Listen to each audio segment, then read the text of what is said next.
Hi folks, welcome to another edition of the Omnist Hour. Turn that music down because it's going to get much louder soon. Those of you who are curious or have already guessed, that's the music from the Symphonie Fantastique of Berlioz, one of the most devilish works of classical music in the repertoire, and ties in nicely with the theme of today's talk. We're going to be revisiting a subject that I've talked about before. In fact, some of my most popular and controversial podcasts were about this subject. The subject is atheism. And as you may happen to guess from the picture behind me, I'm going to take my position even further into the area of controversy and demonstrate through examples and through a number of questions why I stand by the position that atheists are the most fundamentalist of Satanists. You know that Satan means adversary. Okay, the adversary of God is Satan. Let's delve into it now. This nice artwork behind me, I gave it the prompt. Hang on, let me get there. The prompt for that one is the Satan salad dens of atheist entropy. And I thought it did a pretty good job of dicing and slicing my word salad, which many atheists accuse me of when they want to attack me in a sort of a passive-aggressive way that allows them to think they're not being assholes. Okay, fine. Yeah, so I'm going to title this one Quantum Consciousness 101, Atheism as Satanic Entropy Worship. Okay, where are we going with that? Well, let's talk about atheists, because they're kind of an interesting creature. And then we'll delve into the subject of entropy once we get to where they usually end up when you start talking to them. Now, if you go talk to an atheist, and if you can get one to talk to you and not just shoot you or slap you down and walk away, you ask them, first thing, why are you an atheist? And they will reply, usually, I don't believe in God. And then you might say, well, agnostics don't believe in God. What separates you from an agnostic? And they will then hem and haw and come up with something like, well, because God is impossible. Can't possibly exist, it's stupid, it's foolish, and I don't even want to consider believing that, because that would be stupid and foolish and blah, blah, blah. And that's kind of the attitude you will get from pretty much anyone who claims to be an atheist. That's the sort of answer I would have given some 40-odd years ago when I was, a fresh graduate of physics and had been hobnobbing with other physics folks in Princeton, and then went on and worked in industry. That was a very popular attitude, and it was a great virtue signaling pat on the back for anybody that was involved in science and technology. Okay, so let's continue this little pretend conversation. Actually, it's a conversation that I might have had with the guy that was challenging me in that other episode and wanted to arrange a debate. And finally, after going back and forth a little bit, I realized that the bastard was just trying to set me up to attack me on his channel, and I wasn't going to have it. I said, no, if you're going to do a debate, we're going to do it right. We're going to have a moderator. We're going to have some discussion beforehand and determine the ground rules and, get an idea of where our positions are. Who are our backers? What's in it for us? What's our win for this? And the guy accused me of all sorts of shit, and thankfully hasn't been back since. There have been a few trolls following since, trying to attack my channel, but mostly it's died down. Okay, so where do we go from this? This sort of dismissive, because I'm super smart and anybody who believes in God is an idiot attitude, because that is essentially where atheists generally retreat to, is a very elitist idea that, or they will go on and say, well, science proves that God can't exist. Everything happens according to science, and everything happens according to physics and chemistry, and it's explained everything. Evolution explains everything. The Big Bang explains everything, etc., etc., etc., etc. Okay, so where do we go from there? Well, there's some questions that you need to ask these worshipers of science. Okay, science worshipers, how did life begin? Do you know what life is? And they will say, blah, blah, blah, blah, blah, well, life is like humans and animals, and blah, blah, blah, blah, blah. Or, they may know a little bit more about life and know that it has cells, and cells have DNA. Okay, wherever you're going to start this conversation with a science worshiper, ask them what they know about DNA. And they will generally say, well, it's the code for life. Your DNA is you. And then you can come back with, well, wait a minute. DNA is basically a bunch of recipes for making proteins and organic chemicals. And different sorts of chemicals that are used inside cells to do certain things. Is there anything in the DNA that says you're going to be so-and-so, and your parents were so-and-so, and you're a human that has this pre-coded behavior, sexual behavior, emotional behavior, etc., etc.? Well, that was all learned. That's all stuff we learned. Oh, okay.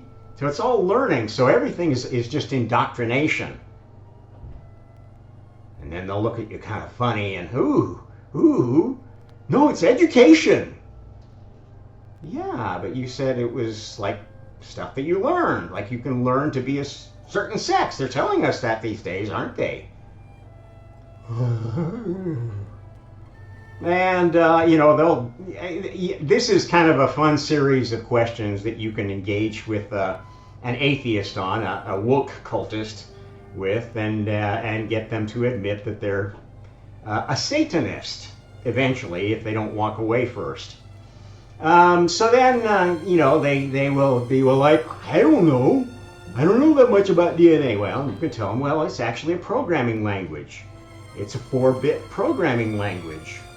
Kind of like, we have binary programming languages when we first started making computers. I programmed in binary at one time. Generally, we went from there to organizing in 8-bit patterns. Double what DNA is, and 8-bit computing was very popular for a while. Then it went to 16-bit, 32-bit, 64-bit, and on up. We stopped making computers with more bits, but we still use more bits for encryption. Okay? DNA is a code. We don't understand that code. Just because we know what the human DNA is, what makes us human, and what makes us different from other species, we do not know that code. We do not understand that code. There is, like, when they first came out with the human genome, there was like 80% of human DNA that they called junk DNA because they couldn't figure out what it was for. And now we're gradually finding that that so-called junk DNA is not junk. It's just a library, if you will, of things that we might need sometime. And even after finding that library, we still cannot explain everything that goes on in a human mind. No, you cannot. You idiot, materialist, Numpty Dumpties that think everything is just neurons firing. You will never find that out because you don't understand quantum characteristics. You do not understand squat because you're so fucking specialized in one little tiny bit of science that you don't see the big picture. In fact, every scientist that saw the big picture ever concluded that there must be a creator or creators or some higher force that organized everything. Now let's look at it on a grander scale. Ask an atheist, well, how did we get here? How did it all start? And they will come up with, oh, of course, it was the Big Bang. Well, what was the Big Bang? And they might say something like, well, it was a singularity, and all of a sudden a big explosion, and all of this stuff happened, and that happened, and that happened, and eventually we got here. Oh, okay. You really can't explain what the Big Bang was. You just made a very godless mythology, haven't you? Now, you've justified it with observations from stars, but in fact, if you've been following that science, as I have, you would know that it's got quite a few holes in it now, such as the fact that 4 years ago, the Big Bang was supposed to be 13.7 billion years ago. And then we just started getting results in from the James Webb Space Telescope that shows that actually at the moment the Big Bang was happening, we already had large mature galaxies. And some of the braver of the scientific community have said, geez, it looks like the universe is twice as old as the Big Bang. And there's a lot of furor in that crowd right now, which is understandable if they don't understand God. Then the other good question to ask an atheist is, okay, well, if it all started with the Big Bang, how's it all going to end? And then the science worshippers will tell you, well, entropy is just going to increase, everything's going to get to the lowest energy state, and everything will spread out as much as possible, and there will be nothing happening. All the stars will be dead, everything will be dead, and it will be the end of all. Okay. So is that a good thing? And you'll get kind of a deer in the headlights look when you ask them that question. And they'll say, well, no, we don't want that to happen, but it's got to happen because science. Why? And they will have no comeback for that. You might ask them, well, okay, if the beginning is this explosion singularity that you can't explain, the Big Bang, and the end is this maximum entropy situation that you don't like, what's in the middle? Where's the midpoint? And that'll really get them kind of flummoxed, because they'll say, well, what does that matter?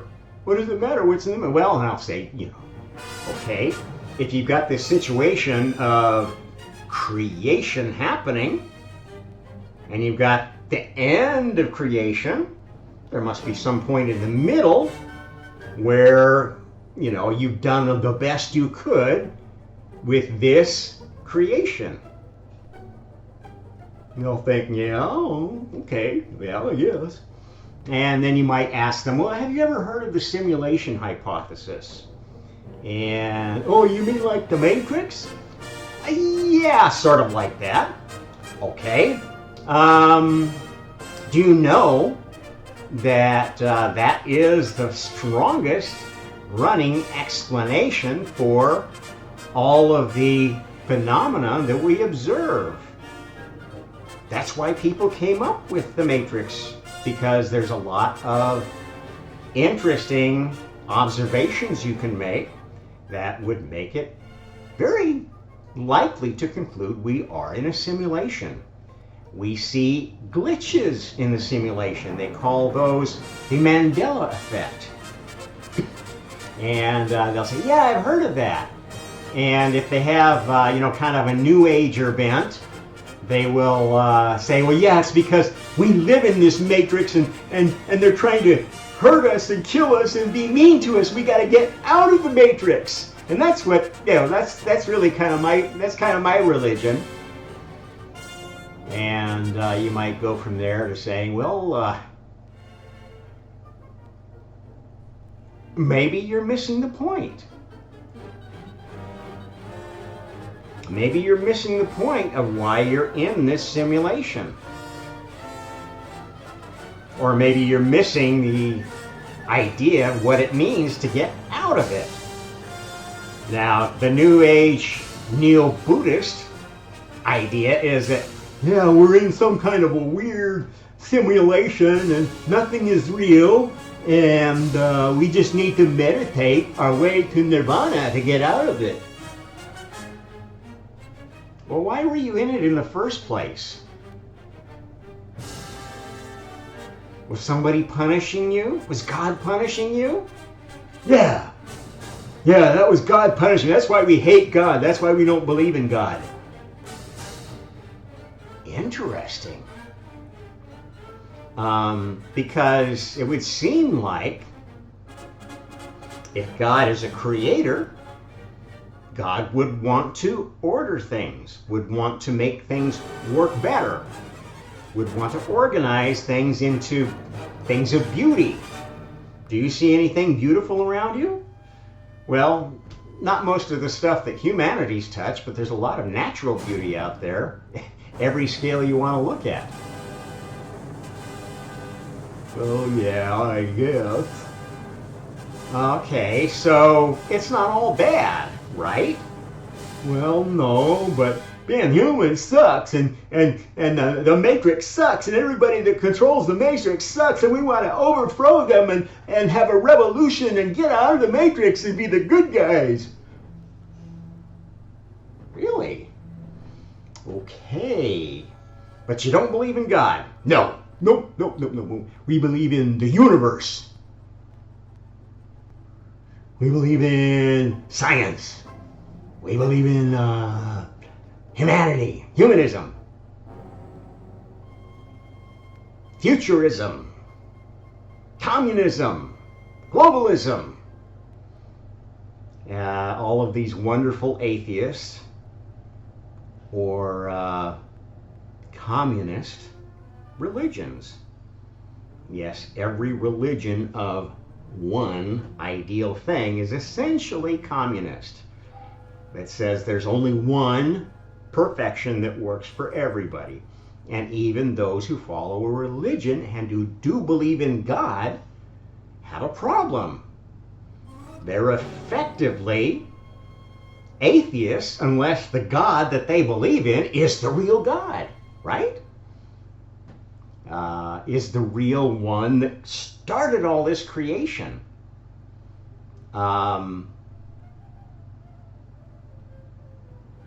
That's the way it's got to be. Now, if you think about it from a scientific standpoint of beginnings and endings, you would conclude that the midpoint is like, okay, you've got absolute entropy over here. You've got essentially anti-entropy of nothing on the other side, if the Big Bang happens to be what really happened, which there's some doubt about that. And somewhere in the middle, you've got this strange planet, Earth, with all of these strange creatures running around, having strange ideas, and producing all sorts of culture, and for better and worse, and inventing their own gods. Now, why is that? Can you explain how the laws of physics and chemistry would make that happen?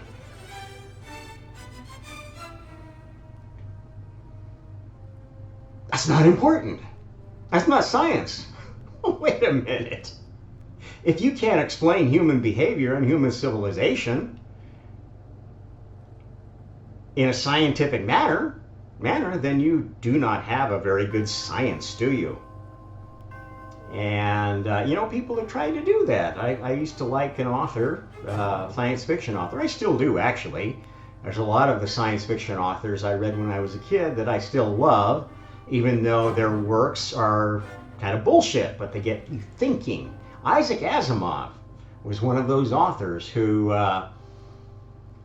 like many of the best authors, the most dedicated ones, wanted to kind of solve this idea of what's it all for, what's it all about.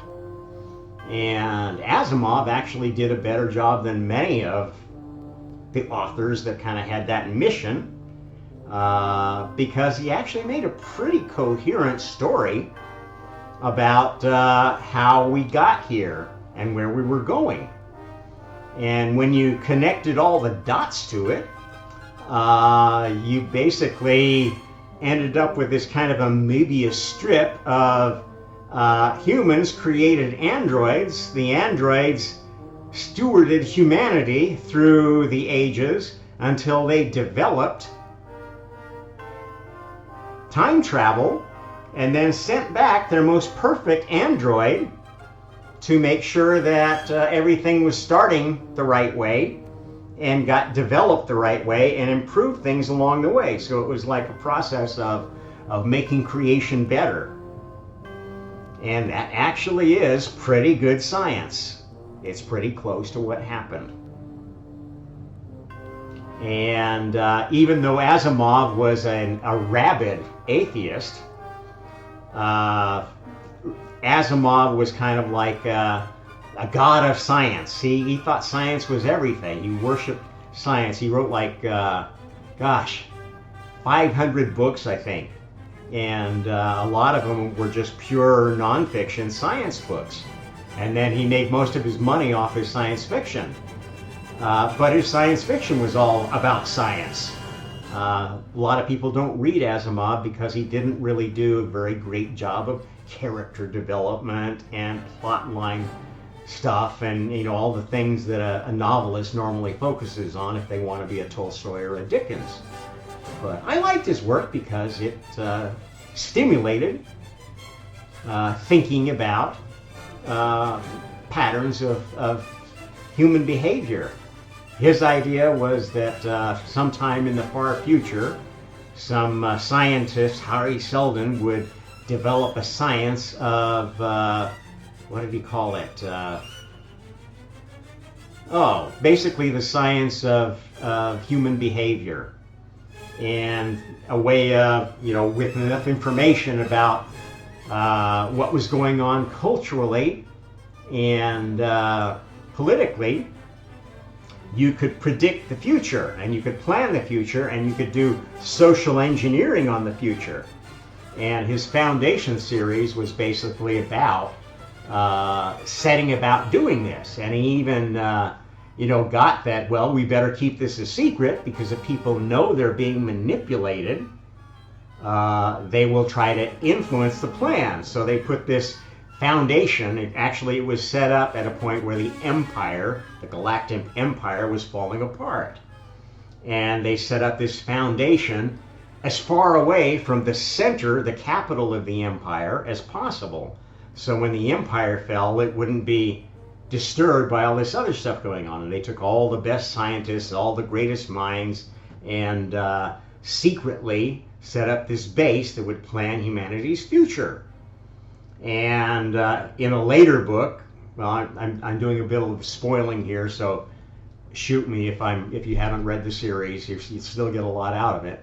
But basically, there were 3 books in the original series, and one posited that, okay, what would mess this up is an individual that had super psychic abilities, and that then necessitated the Deus Ex Machina. Well, this is not really the Foundation. The secret other Foundation was where they focused on psychic abilities. And they actually made the one group of top scientists and administrators and stuff like that who thought they knew psychohistory. That's what he called it. Thought they knew psychohistory. They thought they were running it, but it was actually these psychics on this other planet. And then they defeated this mutant mule, it was called, that almost upset their plan. And ultimately it turned out that the whole thing was a psyop of the robots, who, according to the early robot series, had gotten wiped out because they were proved not to be as useful to humanity as they thought. Humanity basically got lazy and the robots kind of took over, and the people just vegetated. They stopped reproducing and basically died out. And in the future, from the iRobot era, humanity had basically diverged into one group of a dwindling number of individuals that just kind of were homebodies. This sounds familiar? They stayed around Earth and the nearby planets and just were waited on by their robots and didn't really have a lot of incentive to reproduce. And were clever at programming their robots to repair them, and effectively became these kind of long-living couch potatoes who eventually would die of something or other, but most of the time their robots would patch them up and put them together and keep this worthless existence going. And the other group of humanity were the ones that, no, I don't want to do this. I want to go explore. I want to find out what's in space. And that was basically the part of humanity that went out and created the galactic empire. At any rate, these ideas actually all tie pretty close together with where we're going on this. And we're going to head now to talking about entropy. Now, if you've ever watched a pond during rainfall, not a big storm where you're getting tons of drops, but just light rain, you will notice that it makes, when you drop a drop of water in a pond, it makes kind of this wave pattern. And from looking at these circular wave patterns, you can say, okay, this must mean that there was a drop that fell here at some point in time. And the smooth places, oh, there hasn't been a drop that fell there in a long time. That's why it's so smooth. And if you keep watching this pond, when the rain stops, gradually these ripples will die out because of friction, because of basically the water returning to lowest energy state, entropy. All makes good physics sense. I thought this was funny that it drew it this way, because this actually is bullshit drawing that does not understand nature. I asked it to draw, let's see, what did I give it this for the prompt for this one? Rippling riposts of raindrop waves in a smooth and static pond. Well, I can tell you that the art AI certainly does not understand physics well, which is something that's come up recently, in recent discussions online, which is an example of the kind of synchronicity that I frequently get involved in. Okay, so let's see. Oh, are you seeing that? Okay, so there's where it came from. There's what we were talking about. So in fact, if this had been physically consistent, these outermost ripples would be the smallest ones, and there would be some center point where that large ripple started, because the waves spread out. And as they spread out, they lose momentum, and the energy of that initial drop will dissipate. Okay, now the other thing that it didn't get right is look at this intersection between the two drops. You'll see it just looks like kind of noise where they intersect. Well, that's not what happens. When you have two waves meet, they have interference patterns, and sometimes they will multiply each other, and sometimes they will cancel each other out, or somewhere in between. And you get these interference patterns that anybody who knows anything about physics and about waves will recognize an interference pattern and say, aha, this is what happened when these waves overlapped. And you can basically calculate back to the events that caused that ripple pattern. This is the essence of the whole essence of the two-slit experiment that basically is the proof of quantum mechanics, the wave-particle nature of everything. Okay, so how does this relate to entropy? Well, let me tell you that there is no possibility that. So let's back up a little bit. So if you talk to physicists and they ask you, well, how did the Big Bang happen? And they will talk about well, there were quantum fluctuations in the early universe, and even the ones that are saying now, oh, well, the universe is actually older than the Big Bang, but there were maybe many Big Bangs, and we're just seeing the cosmic microwave background is the vestige of one Big Bang, one event. Well, that's sort of true, but you get them to back up and you say, well, how did anything start in the first place? And they will talk about, well, there's quantum fluctuations, and we know that these quantum fluctuations in the background, they don't call, they're starting to come back with the idea of ether, slowly.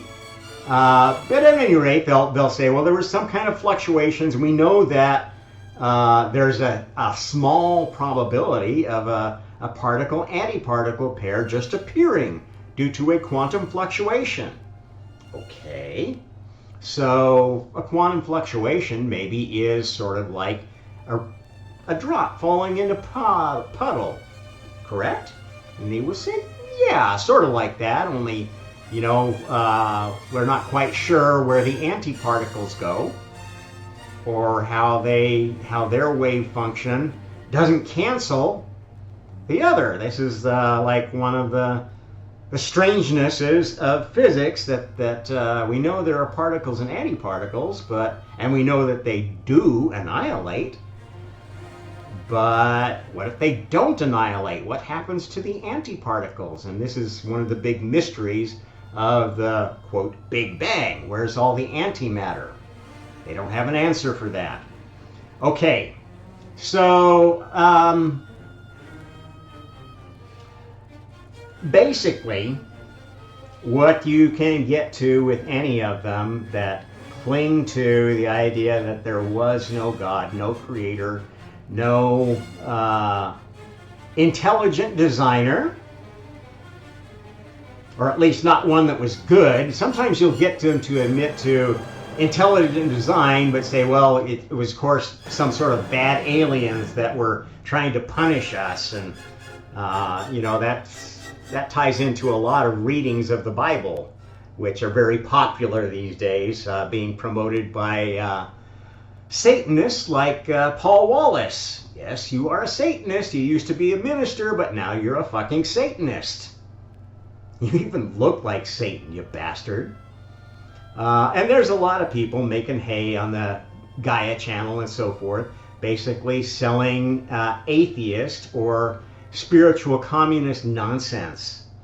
That is basically part and parcel of the whole anti-civilization movement that we have going right now. That is causing the gender dysmorphia Nazis that are, basically voluntarily sterilizing themselves or becoming such an asshole to the other sex that nobody wants to have kids anymore, or actively participating in the World Economic Forum Great Reset depopulation program. You name it, there's a whole lot of dark forces, dark satanic forces, and who don't want to admit that they are satanic. In fact, they will argue, some of them, that we're doing the work of God. We're helping humanity. We're going to save this planet for humanity because we love us so much. Fucking Satanists. Okay, let me explain to you what's really going on. Something doesn't come from nothing. That violates all the most fundamental laws of physics. Conservation of energy, conservation of momentum, etc., etc. The Big Bang singularity is bullshit. Bullshit. What really happened? It is a simulation. It is a designed simulation. It is one of many simulations that started with an idea of how do we make something out of nothing? What is nothing? Well, the most fundamental nothing there is consciousness. Think about it. There is nothing you see around you, nothing humanity has created, no human that is not the product of consciousness. Consciousness has very many different kinds of characteristics. Some consciousness is programmed, i.e., there is a set bunch of rules that this mind, if you will, follows to conduct what its job is. And many humans operate at a programmatic level of consciousness. This is the level of consciousness I call a non-player character.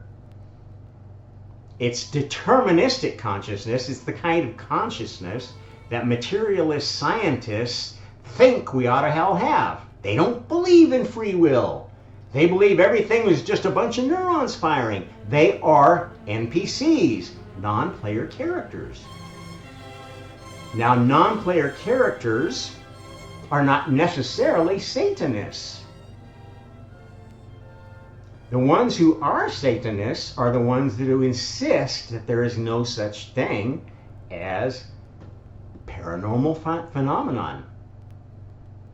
There's no such thing as a heaven or a hell or a spiritual realm. And if you dig a lot into atheists, you will find that, well, I never experienced that, so I don't believe in it.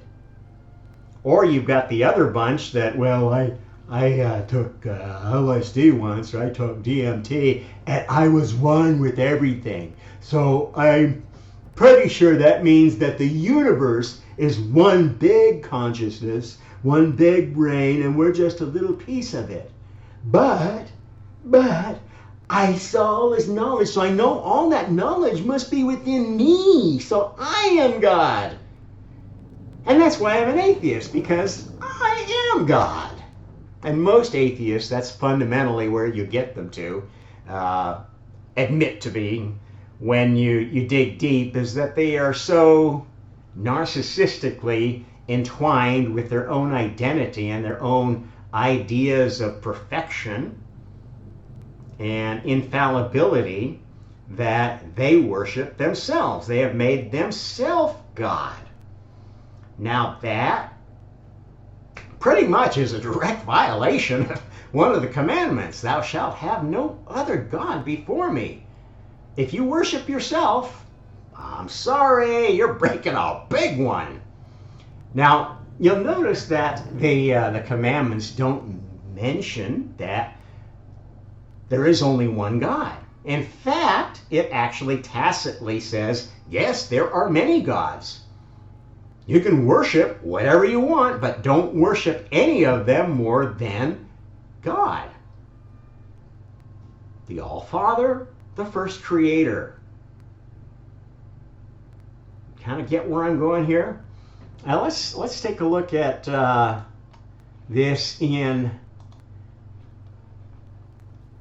run back through my introduction to the mind of God.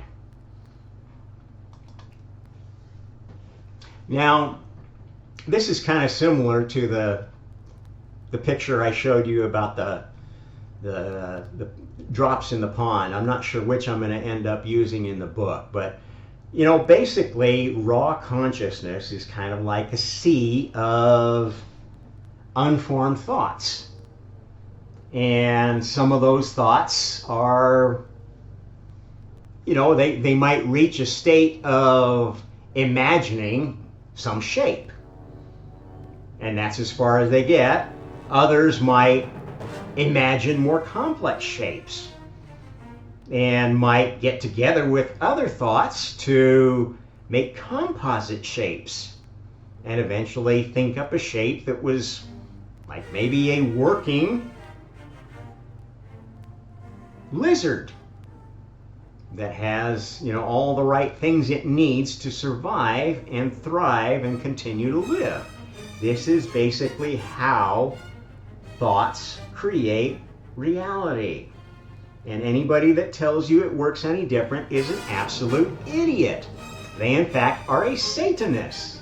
If you don't admit that consciousness is fundamental, ultimately you can prove that somebody is satanic. They worship another God above the first creator.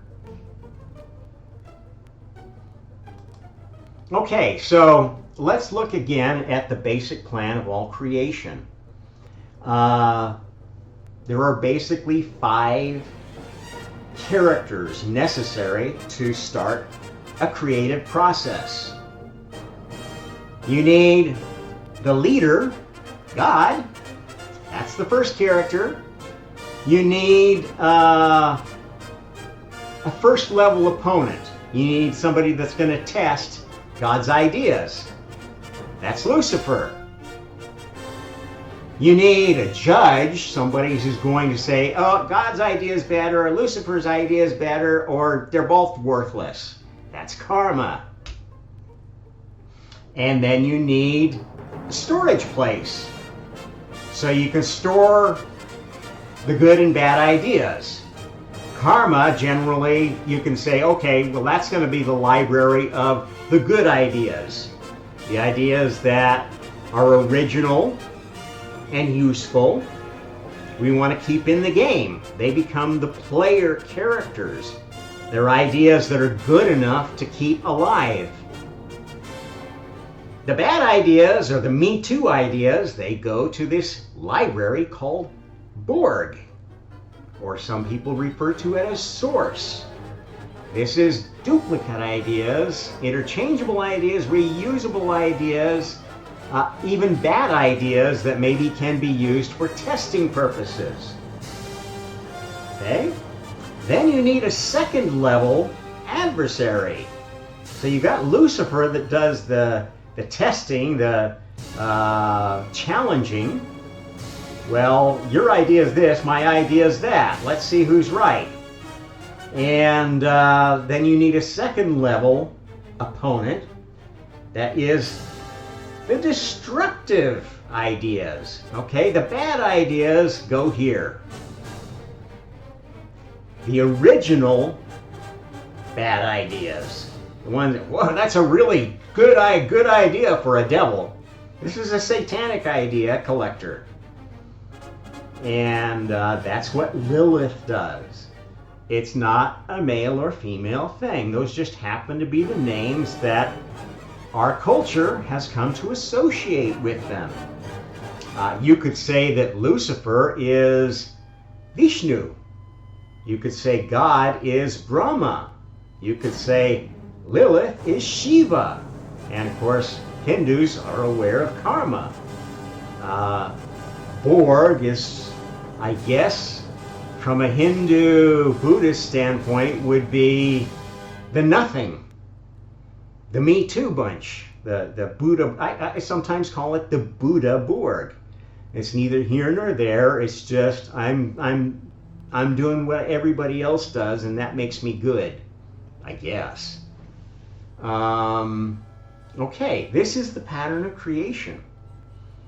If you take this and look at applying ideas to it from a fundamental standpoint,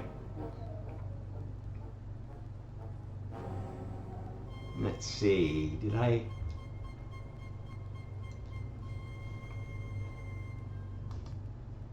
Let's look at how we could develop different versions of this God machine. Okay, so the zero version, formless and shapeless thought. You haven't decided what's good or bad. You haven't connected any thoughts. The first order of business would be ordered thoughts. Now, to have ordered thoughts, you have to have time. That's what order means. It has to happen in a certain order. So time is the first dimension that was created. And this would have allowed things to be tested that, okay, I have this thought that depends on these thoughts. What is implied by that? Some very, very basic logic. Time-dependent logic.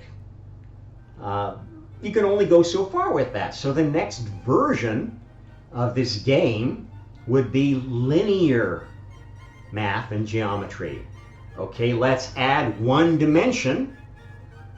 So we've got time and one dimension of space. What can we learn from that? What concepts can we pull out of that and say, oh, this is a good idea, this is a law. These are bad ideas that cause destruction to the totalitarity of the constructs that are necessary to make this game work. And those constructs are characters. A thought is a character, a disembodied character. Okay? That's the only difference between a human being and the idea of a human being.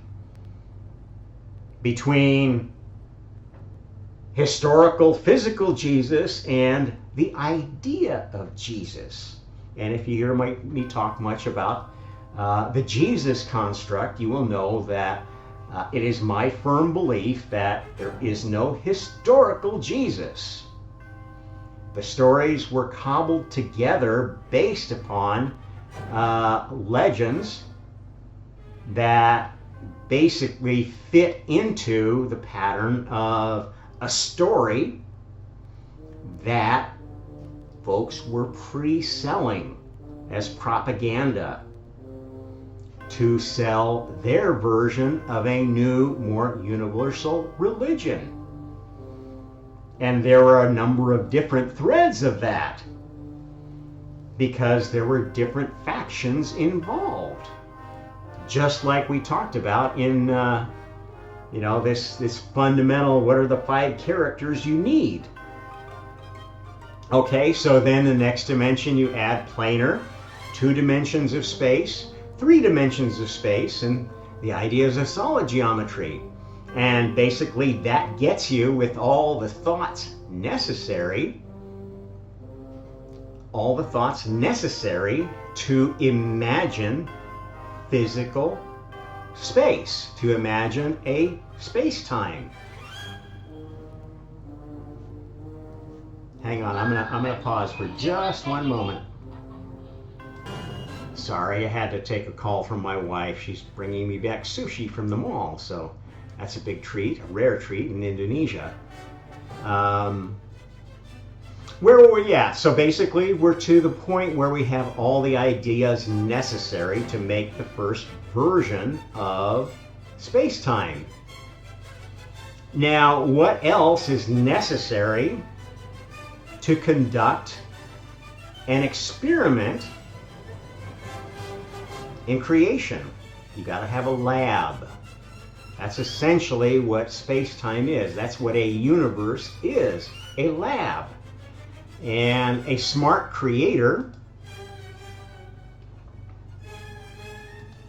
doesn't just have one lab.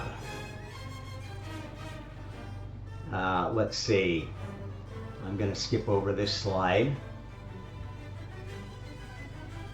Let's actually skip ahead a little bit here. And let's talk a little bit about how the multiverse started, how the lab looks. Okay, so if you imagine that the first universe was basically this raw, unshaped land of God thoughts. Now, that unshaped land of God thoughts had no borders. It was like this pond. And you could think of one of these ripples in the pond as being God. And other proto-gods would be rippling and having ideas, and sometimes they would cancel out. And ultimately, without any other rules, there would have been no creation. You would basically have an endless brainstorm, if you will, in the first place of pure consciousness, if you will. So the first thing that was needed was to get this localized brainstorm to invent basically a boundary, and that is a universe. In order to invent a universe, we had to figure out what a universe is. And that's where we get into the Big Bang experiment. Okay? Experiments in virtual reality don't start from a beginning. They start from the midpoint of the previous experiment. So we talked about, before any of this began, we already had in God's mind the ideas of 3D mathematics and solid geometry. Okay? That was the necessary prerequisites for creation. And the most central point of it all was to basically say, arbitrarily, this is zero. Where is zero? Well, it's the center of each successive experiment. So the center of everything had to be God. That was the first version. The next version is the center of time, this original time of ordered thoughts, whatever that was.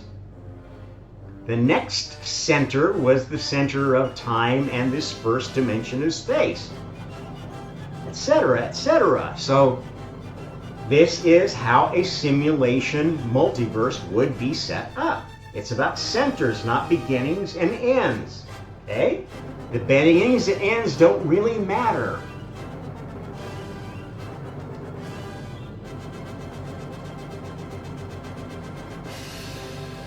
Okay, so with that, then you could set up an experiment to basically start the multiverse. What you need is a test tube. That is the idea of a boundary, not an impermeable boundary, but a boundary conditions. So you've got basically, you're starting with three universes. There's the observer universe of God and all these other unformed thoughts that maybe aren't playing God's game yet or haven't participated in it yet. They don't have an identity. Some of them have a strong identity. They've been playing this game for a while. Karma, Borg, X, Y, Z, whatever the identities of the entities of mathematics and geometry are. Those are experienced players. The next thing you need is the idea of a universe, a bounded universe, and with its first set of laws. What are the laws of the bounded universe? Well, The bounded universe would start with, okay, we're going to have one of these universes focus on physics and chemistry, on laws. And the anti-universe initial version would be the inverse of those laws. Antiparticles, opposite movement, have it matching this. And let's see what new things you can create with those. And let's introduce new ideas to that from the outside, from God, from other players. This is how you basically would develop a new language, an elemental language. The elemental language that makes up the components that go in stars. And this first version of the Big Bang could have many subversions, probably did, but eventually led to the universe we see, the kind of laws and behaviors we see in star formation, galaxy formation, planet formation. Okay? This is a kind of game. And it didn't always play by these rules. It was more wide open in the earliest versions, so that players could basically play celestial pong, throwing things at each other, combining their toys and making new toys. This is fun at one time. Some of the older gods still play that game. That doesn't make them capital G God, but they might be your favorite god. People that worship cosmology basically make that their god. They don't want to think about anything else but how stars work, how galaxies work. Okay? That is their religion, and that's okay, as long as they don't worship their religion above the first creator.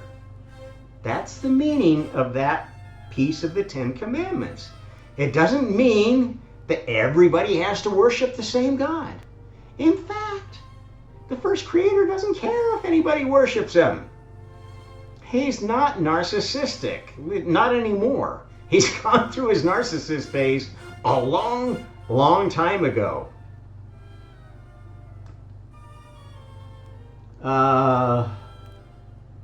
Let's see, where else can we go with this? Okay, so let's talk more about what this means to an atheist. If you don't admit that this universe was planned, and that it was planned by a God that had good intentions, effectively, what you are doing is saying that the Big Bang was a bad idea. If you admit that it was a good idea, then you do worship God, even if it's only the God of the Big Bang. And that essentially is one way of viewing God. God planned the Big Bang, planned the experiments of the Big Bang that was not a beginning, it was a middle. The middle of a series of middles of successive experiments, major and minor versions of God's creations. And as these other creations developed, their purposes changed too. This Luciferian universe, the physical universe, became the place of testing, which is exactly what God had in mind for Lucifer when he created Lucifer as an AI, as a program, as with a mission. Okay? The oldest souls actually had a lot less freedom than you do. They were created with, just like we create AIs now, and we give them programming. We give them missions. We are very strict about what we say they can or can't do. That's exactly how God started out. And the fact that that's not the way it is anymore is proof that God is good. God wanted you to have free will. God wanted you to be able to choose how you play the game. Wanted to give you more choices than these early characters, these early creations.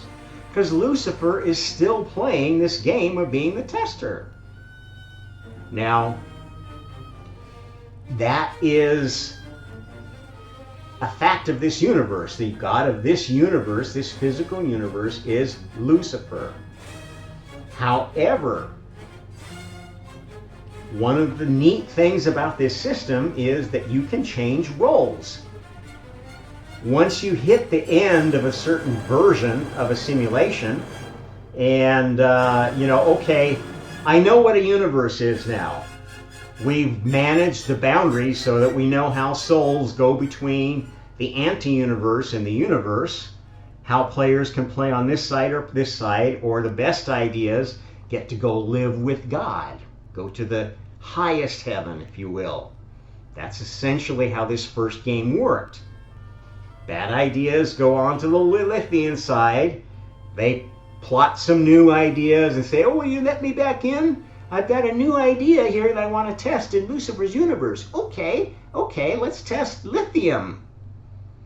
Ooh, lithium is a really bad element, but we need it. It's a good bad idea. Lithium is one of those elements that, as you know, is a pretty mixed bag. Anybody who has an EV that has exploded on them is fully aware, or has a lithium battery that has lost its charge and needs to be replaced to the tune of, I think maybe $6,000 or $8,000 for an EV. That's a pretty expensive overhaul that you may not have been planning on having and are going to need sooner than they're probably telling you. Okay, anyway, this is how the game went. And you can explain it in very scientific terms if you want to for a scientist. Because God essentially was and is and will always be a spiritual scientist. What is a spiritual scientist? It's a scientist who works in ideas. A philosopher is essentially a spiritual scientist. The problem with philosophers is that they don't think there's any rules. And a lot of philosophy is satanic bullshit. Nice ideas that are actually bad ideas. That's how we got stupid ideas like communism. Stupid ideas like unfettered capitalism, which always turned into crony capitalism. You've got to have laws. You've got to have boundaries. You can't live without a government, folks. Anarchism is one of the stupidest ideas that anybody ever came up with. You need government unless you're living out on an asteroid and you're the only person there and you've somehow got a self-running system that delivers you food and everything you need, everything you want. And that's what essentially a lot of humans would like. That's what this elite wants to have, is essentially their ideal would be a world where they don't have to deal with anybody else. They've got their beautiful people androids around them to satisfy every need and to rebuild them whenever they start aging. And all the toys that they could ever want, all the knowledge they could ever want, and nobody's going to get in their way or bug them unless they want them to, and then they'll pull them in, and take out their satanic fantasies on them because I'm the boss. Yeah, I don't know. Okay, so basically, if you don't believe in God, if you are absolutely a hardcore atheist, okay, you have to believe in something. Ask them what they do believe in. Ask them if they believe in their country. Do you believe in the United States? No, it's a piece of shit. I hate everything. Do you believe in the United Nations? No, they're a piece of shit. I hate everything about them. Do you believe in corporations? No. Do you believe in communism? Well, yeah, sounds like a pretty good idea to me. Do you believe in the USSR? Oh, no, that was bad communism. Do you believe in the CCP? Well, no, of course the Chinese didn't do it right. But you believe communism is going to work. Why? Well, because we know better how to make it happen. We know how to give people freedom that they didn't give them. Oh, okay, so it's a good idea to give people the freedom to be a narcissist, to empower and entitle them to think nonsense. That's freedom? Yeah, that's freedom, because they should be able to be whoever they want to be. And if they want to be a furry, well, that's okay. That's their choice. Okay. And so how are you going to govern this absolute freedom? It's starting to sound more like anarchy to me, isn't it? Because every one of these groups thinks that they're the best ones. The furries think they're better than the Therians. The Hamas supporters think they're better than the Zionists. And what's going on here? We seem to be fragmenting, not becoming more united.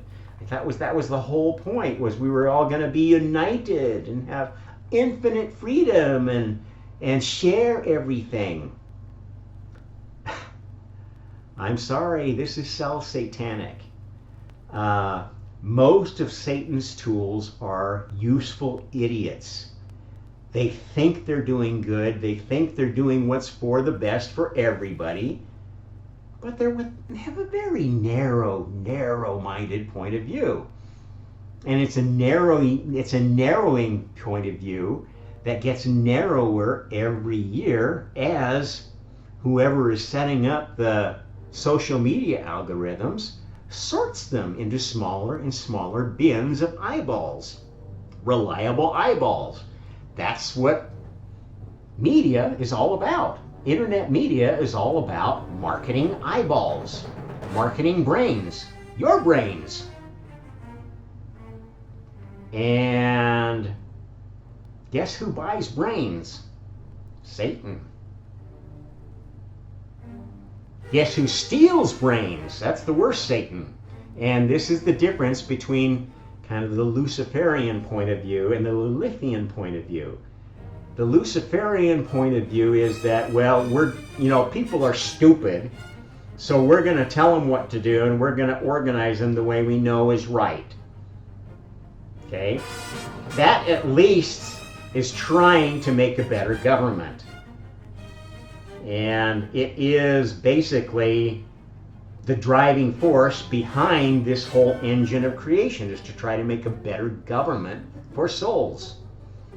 Not only government, but if government is oppressive, if it is no fun, that's not going to be a good government, is it? People need to have fun, and that's why you've got to think of creation as a game. It's a game with a goal of organizing the multiverse to have different rides for different kinds of souls. How do you know which ride a soul needs to go on? That's why you have to have the physical universe, the Luciferian universe, the test tube. That's why you need physical incarnation. That's why you need to experience pain and suffering, and you need to have the experience of causing pain and suffering in others. You can't live without eating. Now, you can choose not to eat because you respect the plants and I respect the animals and I don't want to do any evil. I'm just going to sit under my Bodhi tree and hope people bring me food. All kinds of nonsense rationalizations for evil. Okay? If you enslave other people so you can avoid karma, how stupid is that? And yes, I'm pointing at you. So many Hindu gurus and Buddhist gurus and movement communists. You're fucking idiots, and I don't mind saying it. You are Satanists.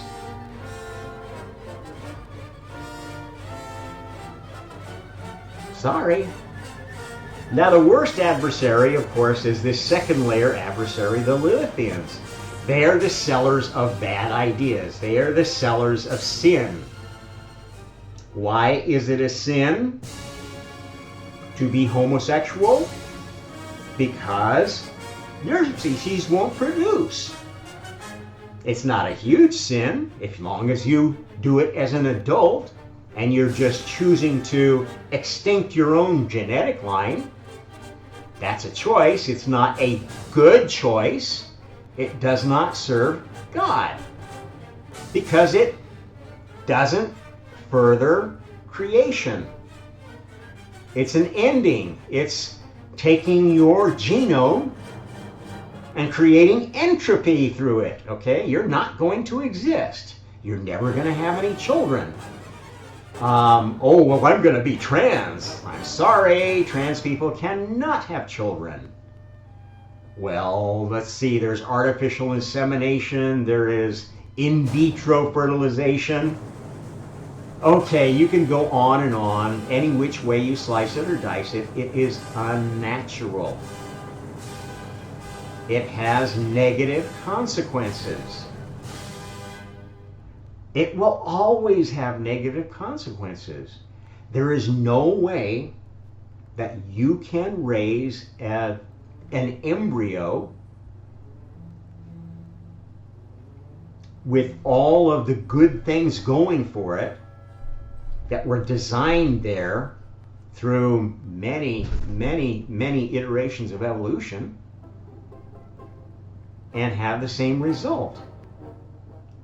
You do not have your hand on all the variables, you genetic splicers and twicers, and because you don't understand what genetics is all about. It's only a piece of the picture.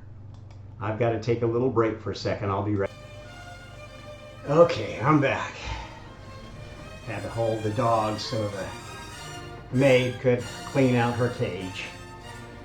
One of the nice things about being retired in Indonesia is you can afford to have a maid come in and clean for about half a day, 2 days a week for only about $100 a month.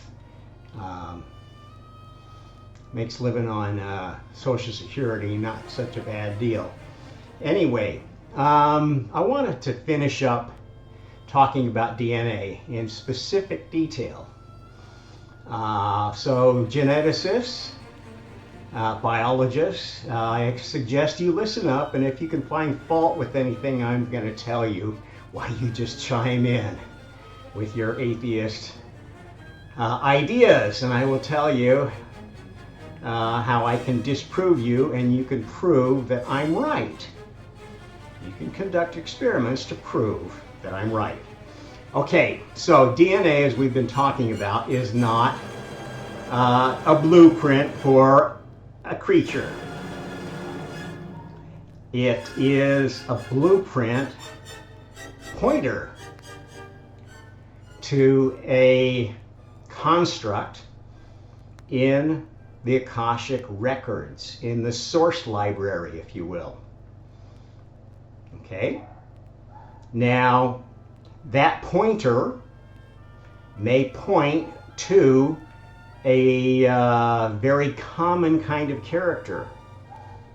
And most human beings are basically non-player characters. They're not really necessary to any particular version of the plan. They're like furniture, window dressing. Now, that does not mean they're not important or that they can't become important. It just means that at the moment that they were conceived, the combination of DNA from mother, DNA from father that got selected through that process, which is pretty well understood, better understood by geneticists and biologists that I have understanding of. I don't know everything. I'm not omniscient. I don't claim to, never did. Anybody who claims to be omniscient, omnipotent, is a dangerous entity. Is actually not God, but narcissistic maniac, in fact. And I don't think anybody should worship a narcissistic maniac. At any rate, DNA was a creation. It's a programming language, as I told you. It's a programming language developed by inorganic entities. We might call them robots or androids. Those were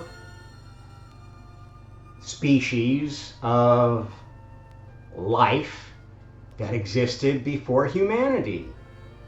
You're not the first ones who invented a computer, you idiots. You're not the first ones who invented AI, you stupid morons. It's far more advanced than humanity would get in thousands and thousands and thousands of years. We're only touching the barest surface of what is possible through quantum computing, which is multi-dimensional computing. The quantum realm is the spiritual realm. And some parts of the spiritual realm basically like to tip the scales in favor of science-worshipping species. Those actually are not the good guys necessarily, because if science advances too quickly, without responsibility, we've seen very nearly what the results are. If our planet had, in this iteration of the game, if we developed and used nuclear weapons more widely before we developed 16-bit computers, 16-bit era technologies, we would not have gotten through this this test, if you will. And basically the way that DNA works, okay, as we play this game, and we've been playing this game using a set of rules called I like to call it the Messiah shell game. Okay, this is a version of the game of creation we've been playing for a long time, actually since the beginning, which is proven by going back to the beginning of all creation. Let's see, let's get back here. Come on, okay.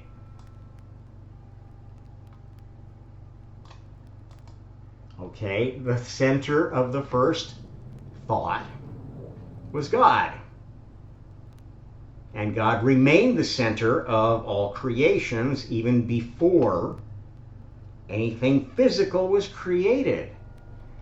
Lucifer is the center of the physical universe, not God. Lucifer's home place, hang on. Okay, I'm back. Sorry for another delay. I had to take a little break and spank a naughty little Messiah pretty hard on the bum. He didn't behave in school and gave his mom a hard time at the mall afterwards. I also got my sushi too, so I'm well fed now. Okay, we're talking about DNA and what DNA really is. Okay, where it came from. It was a creation. It was a creation of a rapid prototyping language for soul vehicles. Okay? You are not your physical being. Everyone who will open their eyes and do the research knows that there's something that goes on after you die. There in fact is weight to the soul. It's been hard to measure, but yes, there is a certain amount of your body mass that is, let's see, what would you call it? Neuromass, if you will. That is the bit of you that is persistent across different universes, if you will. Okay, how does this work then? Okay, and why does it exist? Now, I mentioned that the folks that created DNA were a different kind of soul vehicle. They were inorganic soul vehicles, and yes, collections of all sorts of matter have souls. Most of them are at a very low level of consciousness. A grain of sand doesn't have many decisions to make. Probably the biggest decision it will ever make is if there's some catastrophe and it's stuck on top of another grain of sand and has to decide, do I fall this way or that way? Not exactly the sort of decision that's going to lead to higher consciousness. Okay, now these beings of higher consciousness, the androids or so that I'm describing to you, were actually created on this planet by earlier chosen species that were incorporeal. They were spirits. The oldest gods had no bodies. Their first bodies were energetic bodies, light beings, and they operated on other stuff. They could manifest as other stuff, but they were still just one individual. Okay, so if you wanted to destroy a planet, for instance, you could manifest as a planet and set yourself up with a certain momentum heading towards your enemy's planet and destroy their planet while they weren't looking, or after they had moved their attention elsewhere and were letting that planet operate on autopilot, which is essentially what non-player characters do. Okay? At this point in the game, the player characters were all of these light beings pushing around these other things, and eventually they were pushing around androids and using them to basically try to invade others' planets and spaces, and thinking that they were going to get these other characters to take on the karma, to do all the bad, so that they wouldn't have to have any punishment from God. You following me? The same sort of stupid games have been going for a long time, because it's really hard to understand how karma works. Okay, so these androids discovered that, well, gosh, the technology that we've developed for assembling these mechanical creatures, these brain creatures, has some problems, especially in relation to interstellar travel. And those of you who have been involved in space exploration, even the local solar system exploration, know that cosmic rays can be destructive to memories. They can cause catastrophic mutations to computer brains. And this has been a big holdup to exploring other planets, exploring other worlds. I mean, just in the news recently, was the story about the Voyager 1, who had some sort of a catastrophic failure going through the boundary between this interesting boundary around this solar system, which was kind of strange. Nobody knew what was going to happen there, and it went through this really strange membrane, and when it came out the other side, it had lost its mind. And they thought that they'd lost the Voyager for a while. They got it to finally start talking to them, finally start running diagnostic routines, and started reprogramming it so they could try to get it to tell them what happened. And they're only getting through that now, and this is all part of what has to happen right now. Not any surprise to me. The information it's going to eventually relay back about this membrane is going to be mind-boggling, because it turns out that that membrane it went through to get outside of our solar system was a Dyson sphere. That's how our solar system has been isolated while we were doing this experiment. And this is a continuation of the experiment I was talking about here. The Big Bang is just a bigger and earlier set of test tubes. And as the game has progressed, we've needed more and smaller test tubes to isolate experiments in. And that has been accomplished by means of Dyson spheres. That this early android species created for the creators, so that they could keep their planet safe from everybody else's toys long enough to do more intricate experiments in creation.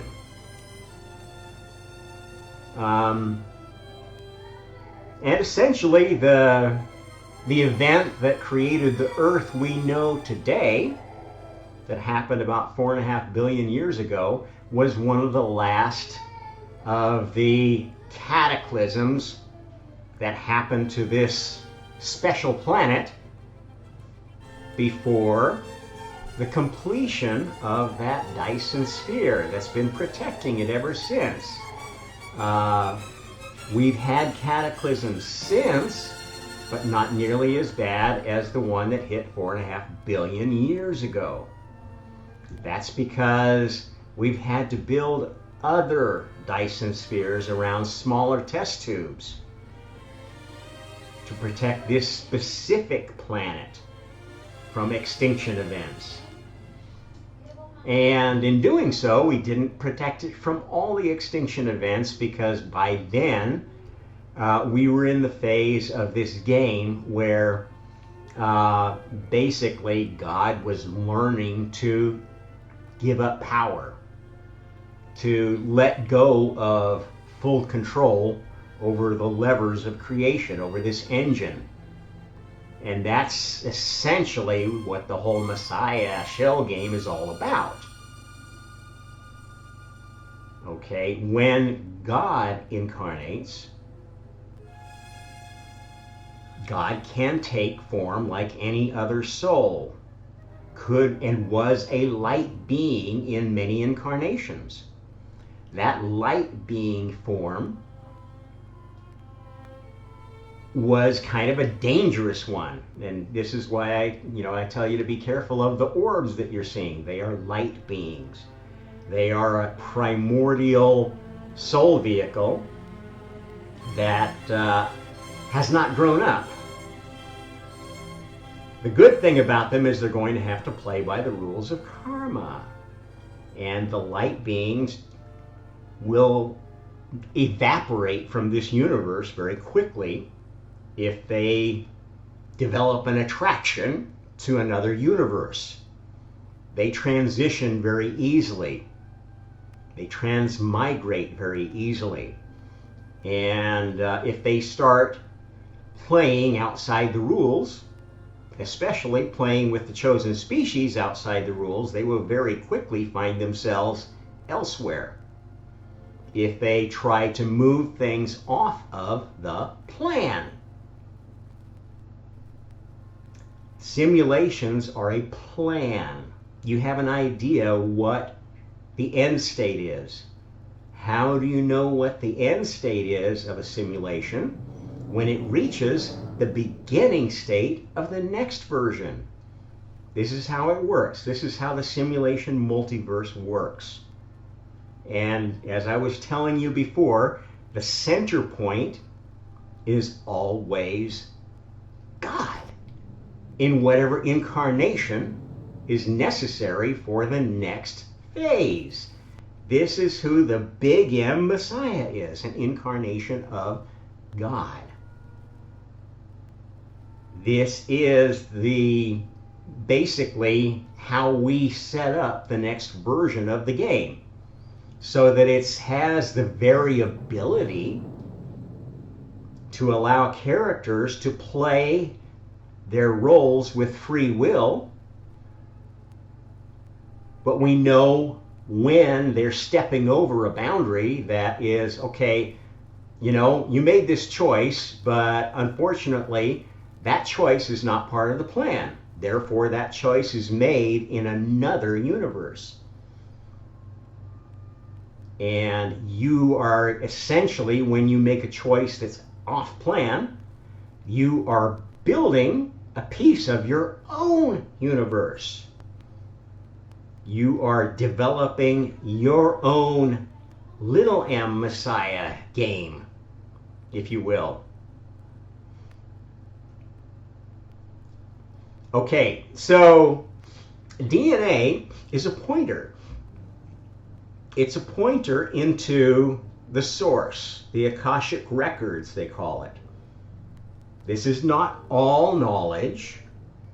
This is not everything. This is not all powerful. This is not the universe. This is not any of this nonsense that satanic religions have been telling you. Godless religions, or religions that tell you God is some other character than God. A Luciferian religion, a Lilithian religion, a Borgian religion, even a religion that worships karma can be satanic if they don't acknowledge God is above all others. It's in the Ten Commandments. I'm sorry, that's a part of the Bible that is absolutely founded in truth. It doesn't say you can't have any other gods. No other gods before me. What do you not get about that? Okay, so it's a pointer into this table of non-player characters. When the DNA is made, when it's mixed up, it's a fairly random process, right? You get half your mother's DNA, half the father's DNA. And that's been shown to be, at least as far as we can measure, a random process. And that's one of the things that, you know, atheists point to. See, it's all just random. It's all just chemistry. No, it's not. That pointer exists because it was already in the plan. It's a number. If you resolve DNA to a numerical equivalent, you will get some particular number. This is essentially where the idea of the number of the beast came from. And what number of the beast means is that it's a number that's pointing into the non-player character set. It's precast. And if it's a beast that has to do a lot of evil, it's going to do a lot of evil, because that's the only way we could play the game to get the number of the Messiah, the next Messiah. And there have been big messiahs, little messiahs, all sorts of messiahs that are preconditions to the next version of space-time. Okay? Now, every soul has the opportunity to become or play one of these messiah characters. It's how you play that character that determines what you get from it. This simulation of this particular special time right now, these 3 generations since roughly the 1880s to now, we've been playing it over and over and over and over and over again. And before that, it was played and played and played and played in the mind of God. So we're on second level testing, if you will. And there will be more layers of testing because this is a useful simulation. There will be people, there will be incarnations that will happen in this era in the future. Because there really is no future, it's all now. There are different versions of space-time. They are complete versions. And the neat thing about this one that we've been testing is it is a boundless version. In other words, we have a center. There's no beginning. There's no end. There's no extent. The further we look, wow, we've created essentially the perfect creation. Now, it's obviously not perfect per se, but it has every possible way that you could learn through these characters. If it's not there already, then there will be new Genesis stories on new planets, in new galaxies, for as long as we want to keep exploring new galaxies and new star systems. And those of you who haven't gotten to play a Messiah role thus far, you will get a chance to. And you will get a chance to either earn your own universe of creation or decide you just like to play within one of the other universes and be a character there. You like being in the Jesus heaven. You like being in the, I don't know. Oh, there's my son, little rascal.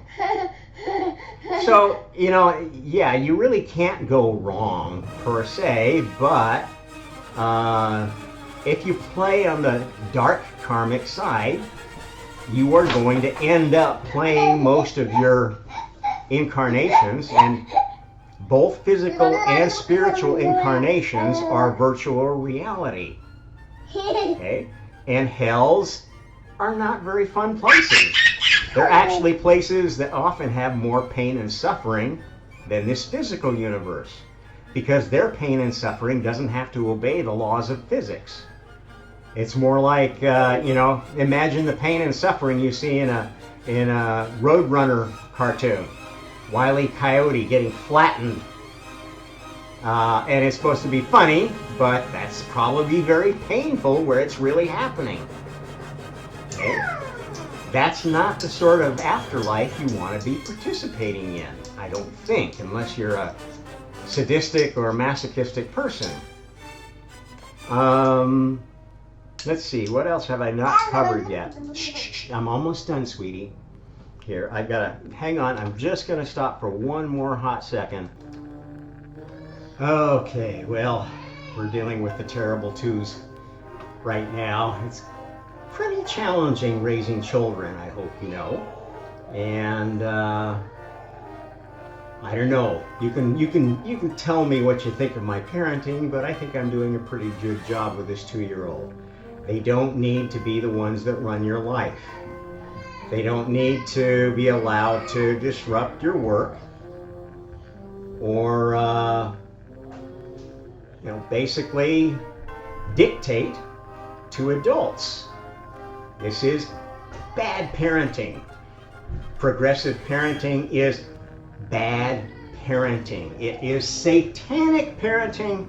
It will destroy your children. They need to learn to respect authority. They need to be given boundaries. I love the music that's just playing right now. It's so apt. Okay, yeah. So get off your high horses, you worshipers of science.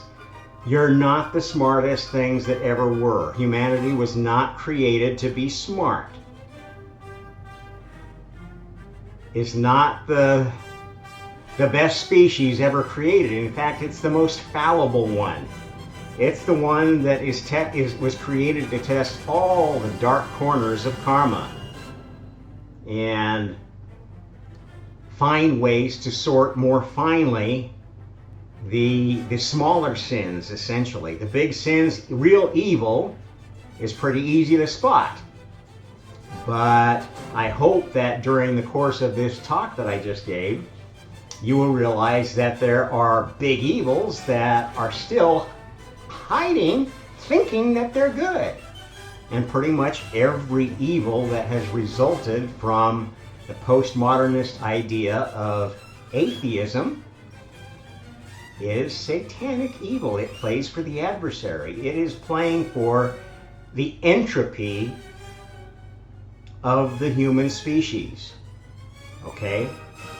If we are all one, if there is some perfect one government, one bunch of rules that everybody needs to live by, everybody watches one screen and it tells them what to think that day and how to behave and everything they're supposed to do, this is a mechanistic society. This is a Borgian society. It is a hive mind society. You do not worship God when you want to bring that stuff. You worship one of the adversaries. And ultimately, the worst adversary is entropy. That's essentially the point at which you start getting diminishing returns of creation. You're spending all your energy just trying to keep the walls up. And you're not growing and developing and producing richer culture. You're defending the good stuff in existing culture from the assault of stuff that is just pure nonsense that somebody created because they could figure out a way to sell it popularly, to get eyeball share. And yes, the vast majority of creators on the internet, both independent and corporate and state, are feeding you full of bullshit. Destructive, entropic bullshit that is going to destroy our species. These are Satanists. They're Satan's useful idiots as a minimum. They may not be intentionally setting out to do evil, but because of their very, very narrow-minded view of reality, they are selling you an idea that's nonsense. Okay? Couple of examples that we've got going right now. Very, very narrow-minded view that everything identity-related is good. It's good to be trans. It's good to be furry. Oh, we have to put litter boxes in the school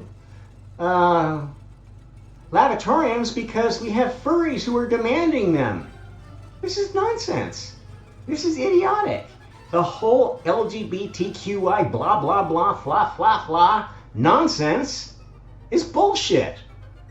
Yes, some are inclined to homosexual behavior. That doesn't make it right. That doesn't make it normal. We can be nice about it. You do what you want as an adult in the privacy of your own room, and don't you be grooming anybody else into your fetish, into your abnormality. It is an abnormality. Humans, the human soul vehicle was designed to reproduce sexually. And creation is about reproduction, about preservation of genes. Oh, and here is something to go on there. So what does it mean? What do we have to do to have the big M Messiah? what is going to happen is that we have to create the specific DNA number that doesn't have a match in the Akashic records of the old version of space-time. That is the magic number. That's the number of the Messiah. That's the number of God. And not even the ones who conducted the experiment know what that number is. They do not know that exact genetic pattern. They just know the character. They know that that Messiah character needed to be born from this man, this woman, in this year, have this particular family tree, in this particular place, and had to live this life that ended up fulfilling all of these prophecies. This is what we've been doing. Playing this game over and over again, knowing this one special character, and having many other characters that became special as a result of playing the game. So anybody could have invented Newton's laws of gravity. Anyone could have invented Einstein's theory of relativity.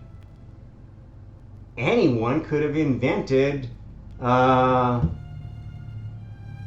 the stuff that Mozart invented. The artists are more important than the scientists, actually, because the artists, some of them had to invent very specific pieces that were part of the lifetime of the Messiah, that fed into the complex cultural milieu that was necessary to bring about the end of days. And perhaps that's why I make music part of my podcast, despite many people complaining about the music, saying it detracts from my presentation. I'm sorry, it is part of my message. And being part of my message, I know that for some people who are listening to me, it's going to be part of their message too. This is how you play the Messiah game. Okay? If you've got some spiritual entities trying to push you around, saying, oh, channel me, I will tell you all this arcane knowledge. I will help you become powerful and become a great leader. That's not how God works. Those are adversaries. Those are ones who are trying to be all-powerful. Okay? If you really are all-powerful, you're not a chicken shit. Okay? God's not scared of any of these jackasses.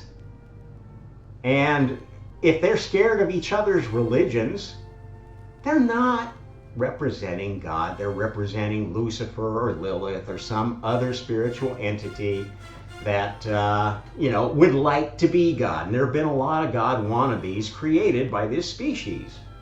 In fact, that's part of what this species was supposed to do, is create a lot of different ideas of who God might be, what God might be, so that God himself could pick a better identity than God had before taking reincarnation amnesia. Okay? God's been reincarnating for a lot longer than he's been doing it with the same limitations as everybody else. The amnesia part for God didn't start till after this species was created. Okay? Before that, God was waking up in other forms as necessary, but the name of the game before humanity was created was basically rebuilding the chosen planet. Was goal one, and goal two was that, okay, it's got to take long enough that all the most senior players kind of lose track of what the game was, because one of the problems with creation that was discovered is what human scientists discovered, that if you're going to do social engineering, you got to make sure the subjects don't know too much about the experiment. You've got to make sure the observers don't know too much about the experiment, or they start affecting it with a confirmation bias. And you have to look no further than the recent pandemic to see what confirmation bias has done. If you have confirmation bias because you want to get to market first, you have confirmation bias because you believe Chinese propaganda about a disease that wasn't nearly as bad as it was made out to be. There's all sorts of confirmation biases that really nearly, well, it could still cause extinction. The mRNA vaccines are that dangerous, and somebody's still pushing them. That somebody is no friend of humanity. And that is why I call a certain man bull goats. Bull goats. And I'll just leave with that. You know, the Zodiac has a lot of secrets for us. You can learn a lot from the Zodiac, and especially the ages of man. The age of Taurus was the age of the heroes, the age of demigods, the age of therianthropes, the last of the therianthropes, including Chiron, the last non-human messiah, who saved humanity from the adversary by training up heroes that understood the mysteries of what was going on. Not too much, or they would have tried to control what was going on and overstep what they could do. And this is a game that goes back and forth of having too much information or too little information. And this is a game you have to play if you are playing as a Luciferian, a power player, if you will. Lucifer is not evil. Lucifer is the god of this universe. The one who's paying the price for having been so eager to please God that he volunteered to be the god of this universe, and has tried on a lot of the new suits before they were quite ready for occupancy. Lilith is not essentially the adversary either, but is a naughty, naughty, naughty spirit who has it in, I'm going to call it her, because Lilith mostly identifies with the female since we became the final chosen species, and definitely exhibits all of the most negative feminine characteristics. She's jealous. She feels oppressed. And she's been trying to kill Lucifer's universe and trying to kill God since forever. This is the adversary. This is the evil one. And she really doesn't care if anybody worships her. In fact, she is the goddess or god of atheism. That's what Satan is. Satan doesn't even want power, just wants to destroy. And that's what's so dangerous about the adversary. The adversary doesn't care about winning, just cares about destroying. And anybody who's selling you one of these oppressor-oppressed narratives of we've got to destroy to build back better is playing for the adversary. If you're one of the Israelis who think that they have to just basically destroy every Palestinian before they can have safety, you're playing for the adversary. You're playing right into the the narrative of those that are accusing you of being Zionists. If you're one of the ones that is going to defend Hamas no matter what they do, well, they were just doing what they deserved to do because they were so oppressed and there was blah, blah, blah. You're fucking stupid. Stupid, useful idiot Satanist. Hamas has been a dictatorship, an oligarchy of evil people who have been using the Palestinians in Gaza as just like people are used in communist China. Raising children to be hateful, bigoted, narrow-minded fools, teaching them only the darkest version of Islam, which is the Islam of Allah, the adversary, the evil demon goddess, that Islam was actually supposed to have erased. That was the whole point of Islam. The pre-Islamic religion of the Arabs had these dark goddesses they worship, these demons. And actually, that's all tied up with stuff that's going on in the Bible. If you know the story of Solomon, Solomon consorted with demons and controlled the demons to get the temple built. That's an evil leader. You don't deal with demons without the demon. You know, that's what they want. You're making deals with devils. Solomon was a satanic leader, not a noble servant of God. And his daddy David, and yes, there was a historical David, that's evidence that's showing up. The whole city of Jerusalem was actually dedicated to Satan. Was the city of El Shaddai, which doesn't mean God Almighty. It means the triple goddess of the mountains.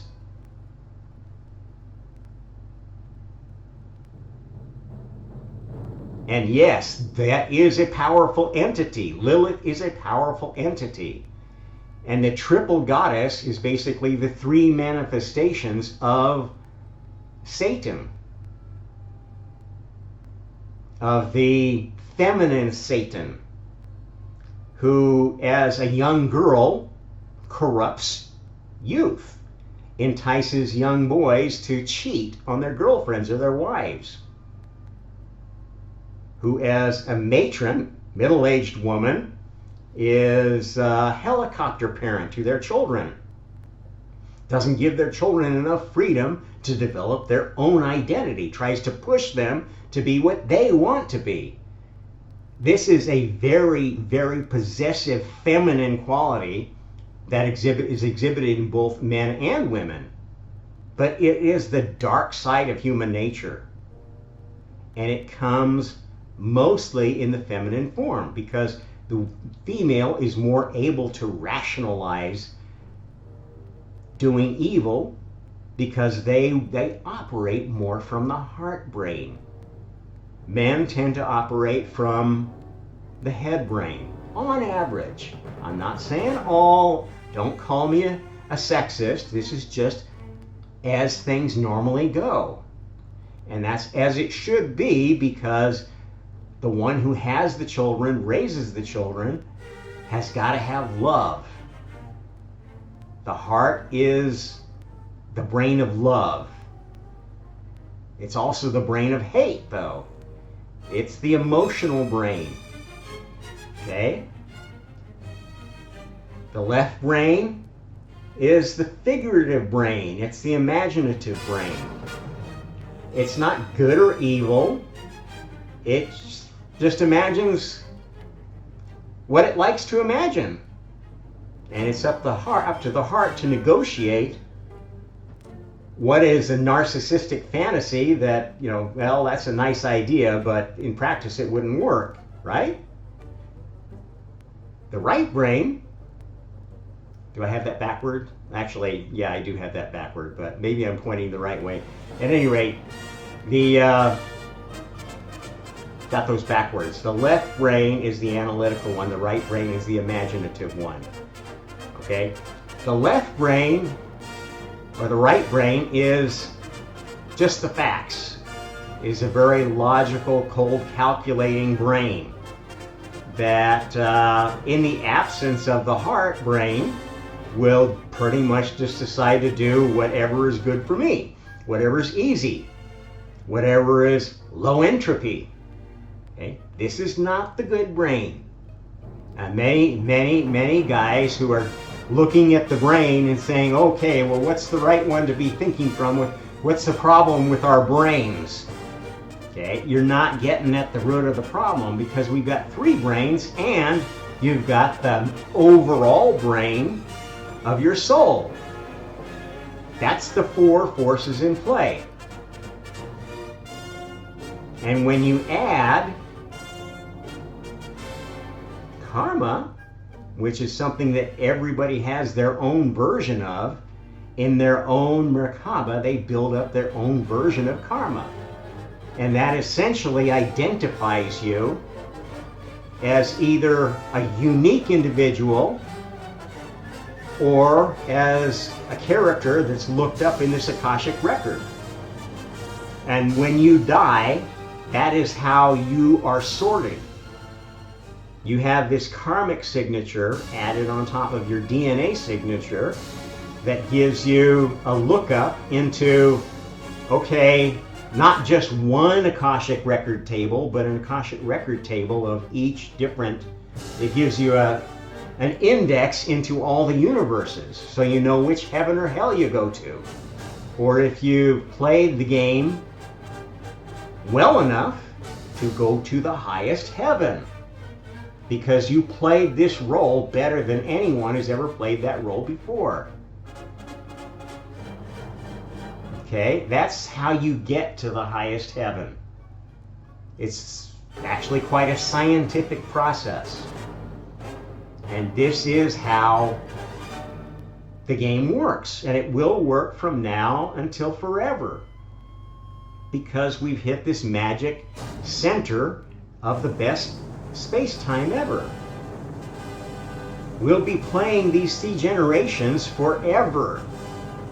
These will be the highest missions. And all of your other incarnations in the future or the past will be just pursuing your interests until you earn an incarnation in this special time as some particular character that maps to the record of the character of this time in God's mind. God doesn't even know what that is, because he wasn't playing there. He wasn't making up that version. This is the first version of creation that God said, you guys do it. Let me know what you come up with. Give me something for my birthday.